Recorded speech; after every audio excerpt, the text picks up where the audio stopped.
అసలు ఈ మూసీ మోడర్నైజేషన్ ప్రాజెక్టుకు ఎంత ఖర్చు అవుతుంది? ఒకసారి ముఖ్యమంత్రి గారు 1,00,000 కోట్లు ఖర్చు పెడుతున్నామన్నారు, ఒకసారి 1,50,000 కోట్లు ఖర్చు పెడతామని డిఫరెంట్ టైమ్స్లో డిఫరెంట్ స్టేట్మెంట్స్ వచ్చాయి. అసలు ఈ మూసీ ప్రాజెక్టు సుందరీకరణ మీద రాష్ట్ర ప్రభుత్వం ఎంత ఖర్చు పెట్టాలనుకుంటుంది? ఎందుకంటే ఒకవైపు పిల్లల స్కాలర్షిప్లు ఇవ్వమంటే డబ్బులు లేవు, కోసుక తింటారా అంటున్నారు, లేదా రిటైర్డ్ ఎంప్లాయీస్కు డబ్బులు ఇవ్వండి అంటే డబ్బులు లేవంటున్నారు. మూసీ సుందరీకరణ మీద 1,00,000 కోట్ల 1,50,000 కోట్ల ఎంత ఖర్చు పెడతామనుకుంటుంది ప్రభుత్వం? సూటిగా సమాధానం చెప్పండి. 2, ఇప్పటి వరకు మూసీ సుందరీకరణలో ఎన్ని నివాసాలు కూల్చివేశారు?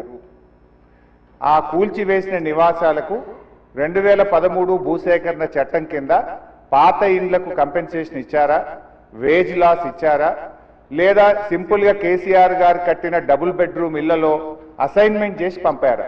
2013 భూసేకరణ చట్టం ప్రకారంగా 14.5 లక్షల రూపాయల డబ్బు ఇవ్వాలి వాళ్లకు, పాత ఇంటికి R&Bతో ఎస్టిమేట్ చేసి డబ్బులు ఇవ్వాలి, అదేవిధంగా సెలబుల్ రైట్స్తో కూడినటువంటి 200 గజాల స్థలంలో కట్టిన ఇల్లు ఇవ్వాలి. ఆ రకంగా ఇచ్చారా? ఇవ్వలేదా? ఇస్తే ఎప్పట్లోకి ఇస్తారు? ఎన్ని నివాసాలు కూల్చారు?